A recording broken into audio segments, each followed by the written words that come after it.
పూరి కూడా రెడీ అయిపోయిందండి. బఠానీ ఆలు కర్రీ గ్రేవీ రెడీ అయిపోయింది. మీరు కూడా ఒకసారి ఇలాగ ట్రై చేయండి. నా ఛానల్ ఫస్ట్ టైం చూస్తున్నట్లయితే సబ్స్క్రైబ్ చేసి, షేర్ చేసి, లైక్ చేసి, గంట బెల్ ప్రెస్ చేసి ఆల్ అనే ఆప్షన్ని క్లిక్ చేయండి. అప్పుడే నేను ఏమైనా కొత్త వీడియోస్ పెట్టినప్పుడు మీకు నోటిఫికేషన్ వస్తుంది. మీరు చూడొచ్చు, నాకు సపోర్ట్ చేయొచ్చు. Please support my channel. Thank you for watching. Comment చేయండి బాగుందా లేదా అని, మీరు కూడా ట్రై చేసి. Thank you. Hello friends, welcome back to my channel. ఈరోజు పూరి చేస్తున్నానండి. దానికి సరిపడా కూర చేస్తున్నాను అనమాట. పచ్చి బఠానీలను ఉల్లగడ్డతోటి గ్రేవీ చేస్తున్నాను.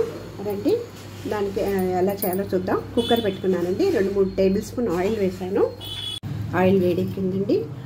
మసాలా దినుసులు కొంచెం ఒక 1/2 టీ స్పూన్ సోంపు, 2 లవంగాలు, ఒక చిన్న చెక్క, కొంచెం ఒక బే లీఫ్ కొద్దిగా వేసాను అనమాట. కరివేపాకు, తర్వాత 2 ఆనియన్స్ సన్నగా తరిగి పెట్టుకుని యాడ్ చేస్తున్నాను.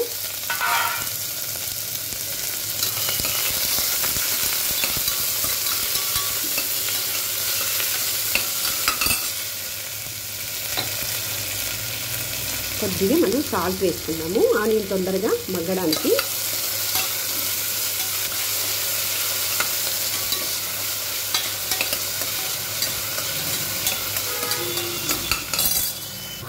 కొద్దిగా ఒక 1/2 టీ స్పూన్కి తక్కువే అల్లం వెల్లుల్లి పేస్ట్ వేసానండి. కొంచెం పచ్చివాసన పోయేంత వరకు ఫ్రై చేసుకుందాము. తర్వాత ఒక చిన్న టమాటో వేసుకుందాము, సన్నగా తరిగింది.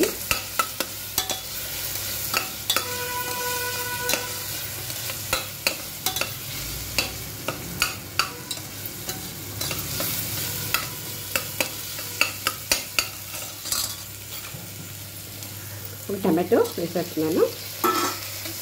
ఇది కొంచెం పచ్చివాసన పోయి మగ్గేంత వరకు ఉడికించుకున్నాము.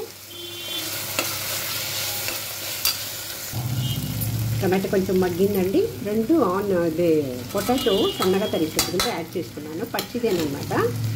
సో కుక్కర్లో 2 విజిల్ ఉడికించుకుంటే బాగా మెత్తగా ఉడికిపోద్ది మనకి.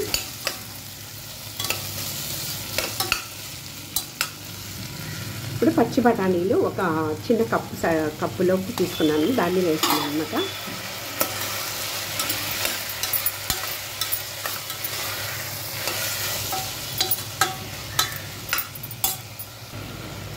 ఒక 1/2 టీ స్పూన్ కంటే కొంచెం ఎక్కువ అనమాట కారం వేస్తున్నానండి. ఎందుకంటే 2 పచ్చిమిర్చి గ్రైండ్ చేసి వేయబోతున్నాం. సో కారము సరిపోద్ది. ఒక 1/2 టీ స్పూన్ పసుపు వేసాను. ఒక 1/2 టీ స్పూన్ ధనియా పౌడర్,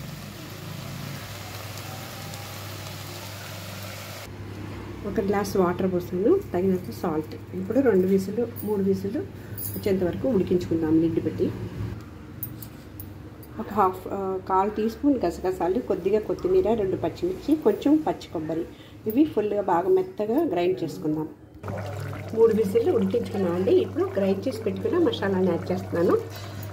అంతే, ఇంకా 2 నిమిషాలు బాయిల్ అయిపోతుంది. కొత్తిమీరతోటి కొంచెం గార్నిష్ చేసుకుందాం. రెడీ అయిపోయిందండి. పూరి చేసుకుందాం.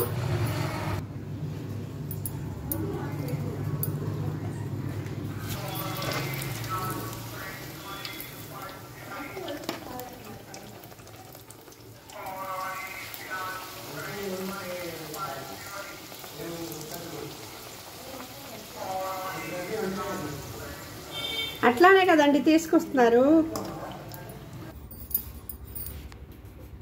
పూరి కూడా రెడీ అయిపోయిందండి. ఇలాగ మీరు కూడా ఒకసారి ట్రై చేయండి. Thank you for watching.